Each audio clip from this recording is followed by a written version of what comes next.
খুন হয় মাত্র ১০ বছরের এক শিশু, আর এ ঘটনায় গ্রেপ্তার করা হয় এক মুসলিম কিশোরকেই। তাতেই যেন আগুনে ঘি ঢালা, বেঁধে গেল সাম্প্রদায়িক দাঙ্গা বাকিংহামশায়ারে।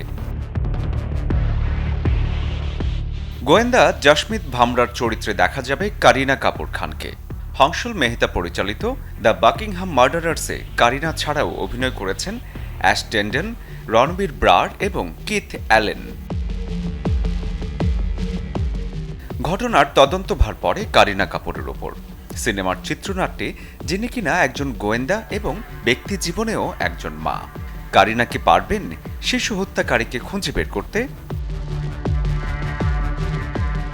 এসব প্রশ্নের উত্তর মিলবে ১৩ সেপ্টেম্বর বলিউড প্রেক্ষাগৃহে।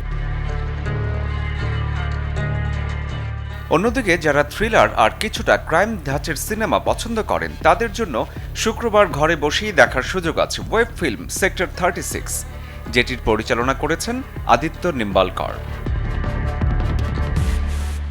ভারতীয় এক সিরিয়াল কিলার খুন করে যাচ্ছেন একের পর এক, কিন্তু কিছুতেই তাকে ধরাও যাচ্ছে না, ছোঁয়াও যাচ্ছে না। আর আইনের জালে ফেলা তো সে তো বহুদূর। গল্পের সবচেয়ে আকর্ষণীয় দিক হচ্ছে কিলার প্রতিটি খুনের পর কোনো না কোনোভাবে রেখে যাচ্ছে পরবর্তী খুনের ইঙ্গিত। আর এভাবেই খুনের রহস্য সাথে সিরিয়াল কিলারের গল্প নিয়ে এগোতে থাকে চিত্রনাট্য। ম্যাডক ফিল্মস ও জিও স্টুডিও প্রযোজিত সেক্টর 36 আসছে ১৩ সেপ্টেম্বর নেটফ্লিক্সে, যেখানে বিক্রান্ত ম্যাসে ছাড়াও অভিনয় করেছেন দীপক ডোবরিওয়াল, আকাশ খুরানার মতো তারকারা।